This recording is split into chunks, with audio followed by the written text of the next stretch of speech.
Hello everyone, good morning. So, ito yung aking nabiling cellphone, Poco M5. So, unbox natin siya guys kung maganda ba siya or ano. But I think maganda siya. So, nabili ko to ng I think 1.5 HKD. Yeah. Then, ito ay regalo ko sana sa sarili ko pero sabi ng anak ko, sa kanya na lang daw. So, ibibigay ko na lang sa kanya pag uwi ko, guys. So, ayan, unbox na natin. Ito yung Oppo. Ay, ano ba? Hindi pala Oppo. Poco pala. Poco. Poco M5, guys. So, ayan, maganda siya. As in. Ang ganda nito kasi, ano siya, 5G na yata siya. Oo. 5G na yung ano niya.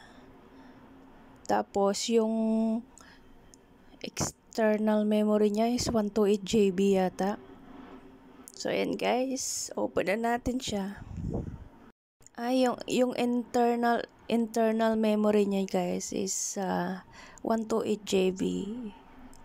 And then, yung external niya na nabili ko, yung ano niya, micro SD is 128 din. So, malaki yung ano niya, malaki yung capacity niya yan. At saka yung, tawag dito, yung sa battery niya, I think 2 to 3 days daw, hindi pa nalolobat. So, ayan, ito yung mga charger niya. Sad to say lang, wala siyang headset. Ito lang yung ano kasi hinahanap ko yung headset. Wala siyang headset. Pero may ano siya, may free din siyang casing.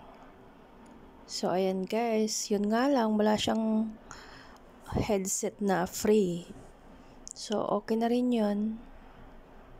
I think maganda siya. Ito naman yung manual book niya. Yan guys, yung free na casing. Transparent lang siya. So, I hope magustuhan ng anak ko to. Kasi yung cellphone daw niya is 2018 pa daw yun. 2019 yata na nabili niya yung cellphone niya o 2018.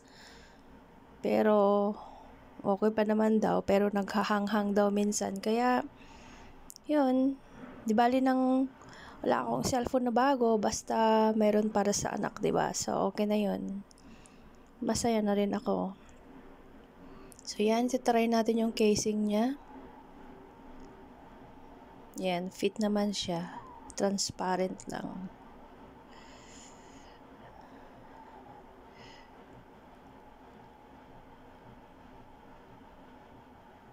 So yan guys, maganda siya. Pero syempre, mag-iipon din ako para sa sarili ko. Mag-iipon ako tapos bibili din ako ng ganyan. Kasi gustong gusto ko talaga yan. Maganda yung camera niyan guys. Kasi yung cellphone ng friend ko, pag nagkikita kami is ang ganda as in, napakalinaw. Yan, ito yung para sa charger sa cable niya. Kailangan pag bagong cellphone, i-charge muna yan ng 8 hours.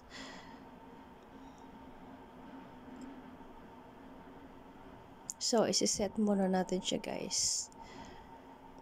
Yung mga settings niya, kailangan natin i-settings. Para, pag binigay ko sa anak ko, hindi na niya isi-set. Nakaset na lahat.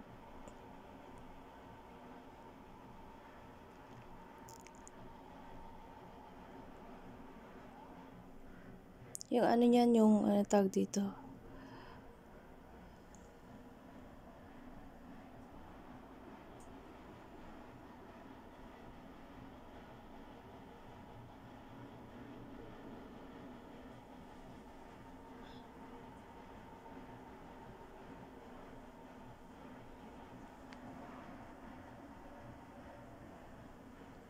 Sana magustuhan ng anak ko to. So, ayan guys, isi-set na natin siya. Ito kailangan yata to ng email address din. kailangan mo set into English. Yan.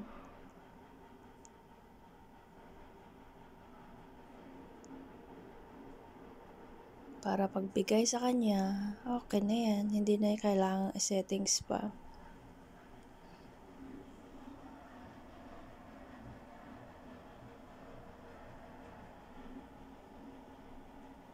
So, ayan guys, isiset ko muna siya. Manood lang kayo.